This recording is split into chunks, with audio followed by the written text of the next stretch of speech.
Quarto tópico: uma igreja sedenta de sangue.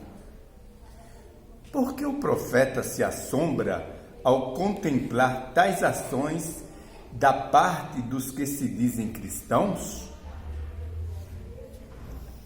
Bom, nós vamos continuar com a graça de Deus, então, estudando essa tão importante lição. E esse tópico é bastante curioso, né? Exato.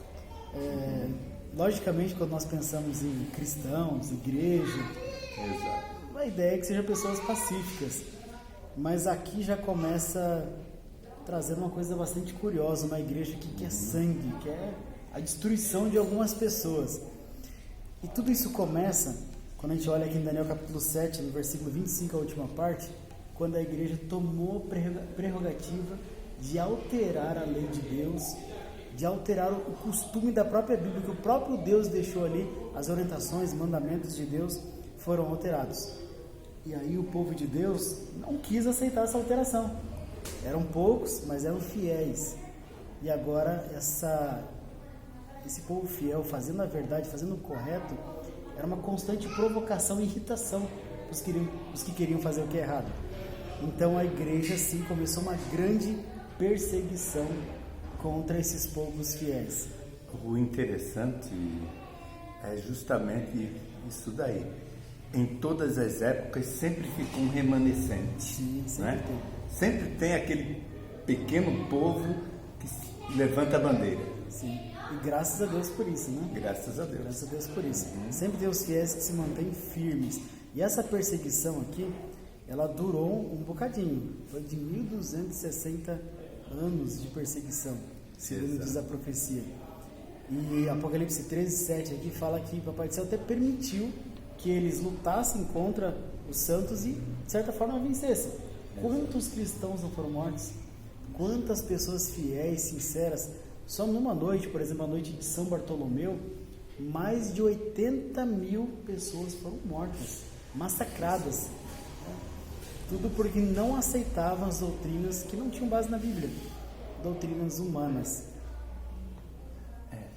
Você falou em 1260 anos, não é? Que se transforma em dias, né? Sim. Dias, porque um dia para Deus é 1000 anos, profeticamente. Agora, é o mesmo tempo, tempos e metade de um tempo. Exatamente, a mesma Não é profecia. isso? Exato. Se repete, né? Certo. Mas no final fala a mesma coisa. E quando nós olhamos a história, se não fosse a intervenção divina, eles iam quase conseguir exterminar o remanescente. Mas o Papai do Céu fez com que isso parasse um pouco antes, essa perseguição. Exato. E o general de Napoleão, o general Berthier de Napoleão Bonaparte, ele entra no Vaticano, prende o Papa e aí acabou a perseguição. Exato. E aí acalmou os cristãos também. Os protestantes se juntaram, muitos foram para Nova Terra Nova, que é os Estados Unidos, né? E aí surgiu também os Estados Unidos e houve liberdade para adorarmos Deus da forma correta. Podemos afirmar que aquela prisão e morte do Papa em Roma pelo general Berthier foi a profecia que vinha sobre que a besta seria Ferida de morte. ferida de morte. Sim, né? isso mesmo. É a mesma coisa, É né? a mesma, se trata do mesmo assunto. Mesmo Ela foi assunto. ferida, foi uma ferida muito grande. Até hoje ela não se recuperou ainda. Né? Só para deixar claro que realmente está falando aqui do poder papal e da Igreja Católica, nenhuma outra religião, nenhum outro poder político religioso teve a ousadia de alterar a lei de Deus. Né? Então assim, nós sabemos claramente, e a história confirma, a Idade Média confirma exatamente que isso aconteceu sob o comando do papado e da Igreja Católica. Né? Como diz o tópico aqui, uma igreja sedenta de sangue. Sedenta de sangue. Realmente. Vamos à pergunta B? Sim. Do que os cristãos vitimados por tais atrocidades da parte dos professos crentes devem se lembrar? Que perseguição sempre houve.